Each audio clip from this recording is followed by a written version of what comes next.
So hi no. Today we will be having our third lesson about history of art.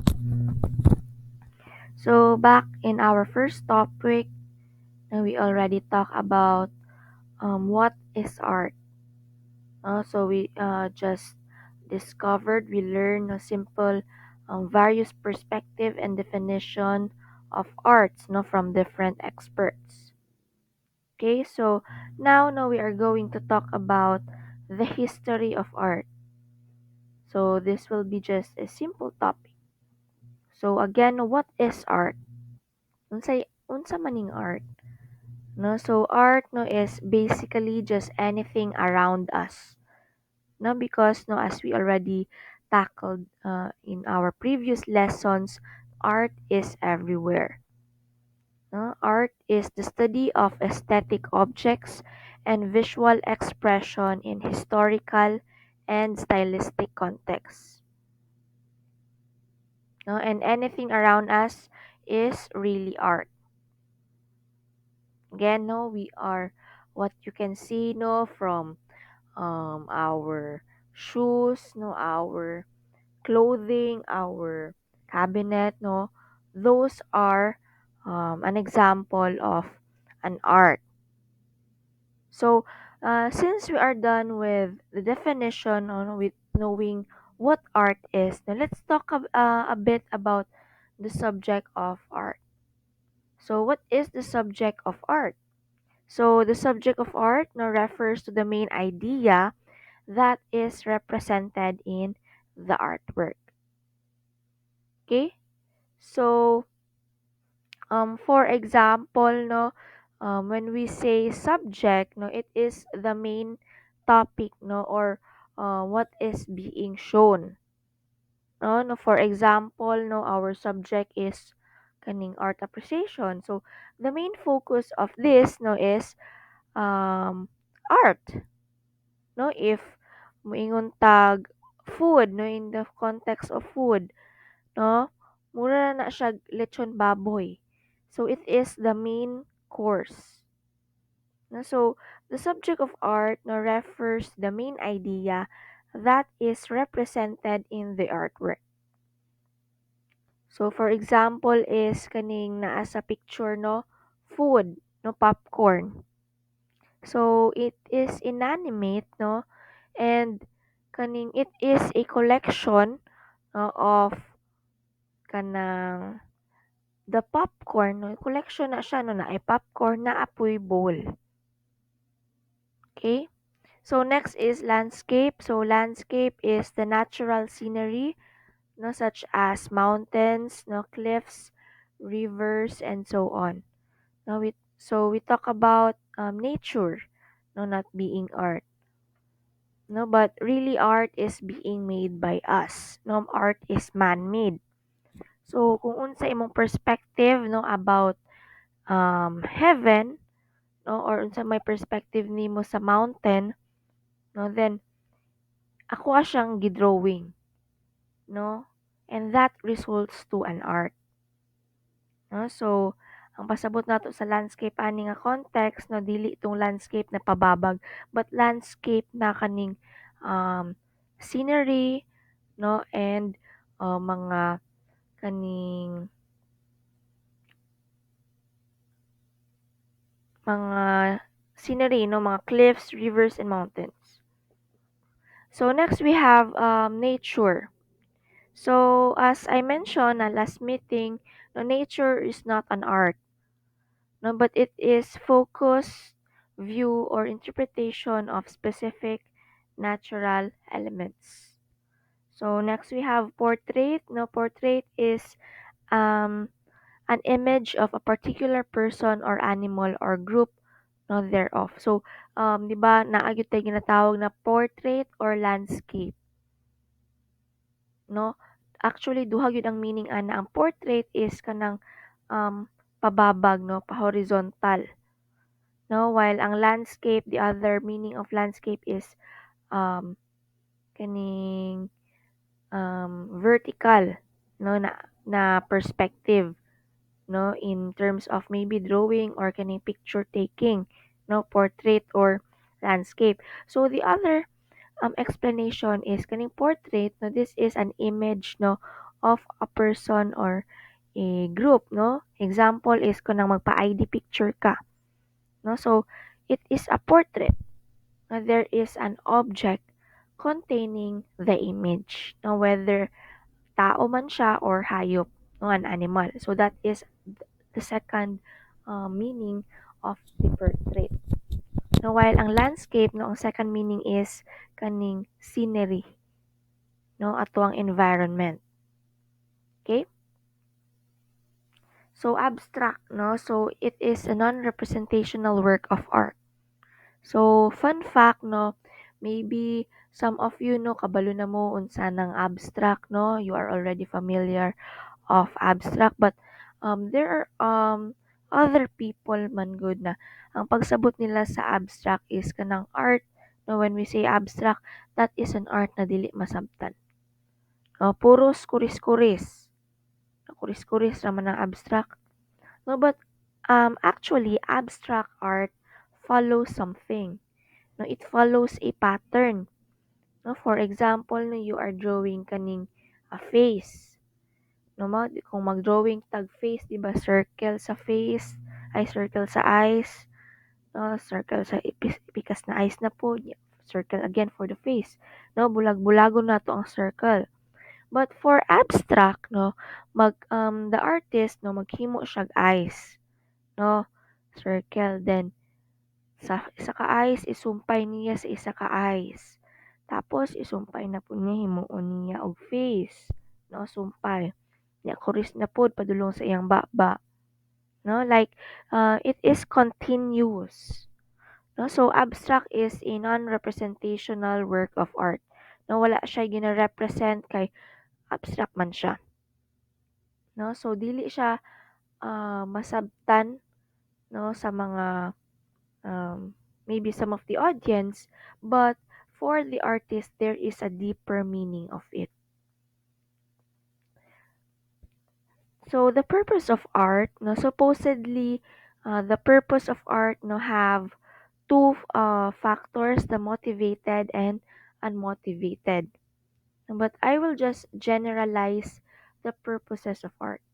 Okay, so this would be your activity, no, and I want you to explain, no, I want you to write, no, in the comment section what is motivated art and unmotivated art, no, and I want you to comment your answers below, and also um, give a feedback to the class, to the answers of your classmates. Okay, so kindly send the screenshot of your answers, no, in the Google form that I will be providing later on. Okay, so art has had a great number of different functions throughout its history, making its purpose difficult to abstract or quantify to any single concept. No, so maglahi-lahi ang purpose sa art, no, because no, dili man siya pwede na ang purpose lang sa art is for you to express, no. So yes, no, we understand that you want to express, no, your creativity, your emotions, your thoughts, but other people, no, dili lang sila ganahan to express, no. They don't only use art to express, but they also do art for a living, no. Na ay ubang tao kana ginabuhat nila ng art because that's their kaning negosyo, no, that's their living, no. And kana gyud lahi-lahi gyud ang purpose sa art, no. It's just like, no, when we say beauty, no, when we say beauty, di ba, beauty is kaning relative, no, it is subjective, no. So what's beautiful to you may not be beautiful to me, no? So just like in the purposes of art, no, if kung ingana imong purpose, no, so sa uban, no, dili ingana ilang purpose, no, they have different purpose. So introspection and different levels of contemplation. So now we proceed to introspection and different levels of contemplation, and this is to produce thinking. So why can art produce thinking? So ma-imagine man ninyo no ang isa ka butang no, you can imagine no, you will think of something that you want to make, that you want to create, no? Mag-imagine man gyud ta una bago nato mabuhat no. Dili man gyud na kanang diretso na diretso na ni buhat no, without thinking no, without your creativity no, without your imagination. 'Di ba? Kung maghimo ta og art no, what we do first no is to think, no? Mag-analyze ta ay magbuhat siguro kog kuan, buhat kog concept ani. No, dili siya dire-diretso. No, you need to think. So you produce thinking, no? You produce imagination. Okay? So again, no, the purpose, one of the purpose of art is to produce thinking. So now no, we are going to have kaning a quick um quick discussion about the history no of arts, no, the history timeline. And in this section no, of our discussion, this will be quick, no. Anyway, you don't need to learn everything from the timeline, no, because mag-focus ta sa history of arts sa Philippines. So we will be talking about the Stone Age, Mesopotamian, Egyptian, Greek, Roman, no, Hellenistic, Indian, Chinese, Japanese, and um, others. Ayan. Okay. So, in the Stone Age, no, so, dili na ko basahon tanan, no.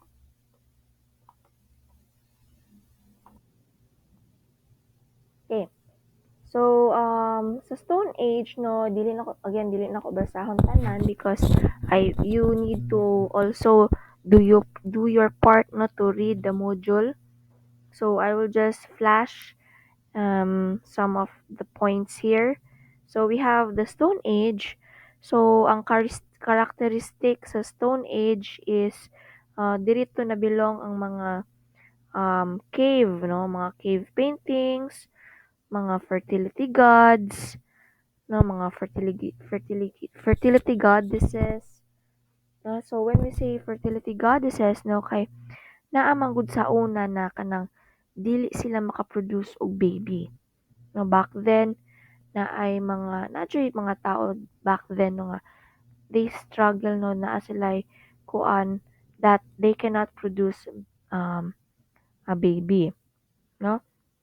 So what they did no, they are praying to gods and goddesses na they will be blessed no to have a child, to produce a child, no, mo nang nay mga fertility goddesses. And also naapud tay megalithic na structures.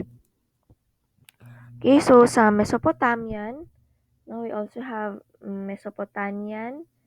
So it's from 3500 BC to 539 BC, no? Mo ni siya tong na ay mga warrior art, no, and narration in stone relief. So we also have Egyptian, no? So art with an afterlife focus, no, pyramids and tomb making, no? So kato ni siyang mga naay mummies, no? Kung if you're familiar sa mga mummies dirito na um, diri ato siya nasikat, no, nasikat yun, diri siya na known for no sa 3100 BC, no, ang mummies. So next is the Greek and Hellenistic. So Greek idealism, balance, perfect proportions, architectural orders, no, so kanang perfect bitaw, no, kanang straight kayo, no, mga perfectionist, 'di ba? Kani siya nga era. So diha siya nabutang sa Greek and Hellenistic era. Okay, so let's proceed no in about the arts no in the Philippines. So the Philippines no, as you may know, no, is a big place no. Gamay man siya compared to other countries, but it is big no in a way that we also have our own art no. In fact no, we have two no, we have two. We have the traditional arts and the non-traditional arts. Okay. So let's talk about traditional arts no. So it means no traditional siya sa atua siya. So we have folk kaning architecture, maritime transport, weaving, carving. So kaning maritime transport. So when we say maritime transport, no, of course, no, it's in the water. So naatay mga boat houses, no, boat making, and maritime traditions. No, mga weaving, no, mga kahoy na basket, no, backstrap loom weaving, headgear weaving, no, fish. Daghan ka siya klase-klase nga weaving styles, no. Dili lang siya katong kahoy na ratan, no, but naa jud siya mga fishnet, no, mga malong, sarong, mo na siyang examples of weaving. So, ang kanang weaving no, that is a hard no, that's a difficult type of art no, kay lisod gyud siya, dili lang siya madala og kanang kamuton lang siya. So next, we have carving. So ang carving no, dili lang siya limited sa kahoy. No, not just wood carving but we also have soap carving no and clay carving, clay sculpture. So muna siya no an example of a folk architecture. No, muna siya ang bahay kubo na style or kaning nipa hut. And this is ato ang dance no. And this is an example of a maritime transpo no, muna siya ato ang tawag sa ato ang transportation sa dagat is balangay no. Yan, that is an example of weaving kalinga textile no, used in the skirt. Yan, wood carving. So for the non-traditional arts no, in traditional arts no, there are a lot of things no, that's needs to be addressed no. But again, these are just kaning pahapyaw lang. So you still need to read your module for further information. No, but at least then you are going to understand the difference of traditional arts to non-traditional arts. So dance, no, now you already understand no what dance is no, as we already tackled no last meeting. So no, kabalo naman mo ana no, dance choreography and dance performance. So that's an example of non-traditional arts. So music, theater, visual arts. Okay, so kaning mga non-traditional arts no, na-mention nako ni with our past discussion no. So mo to siya.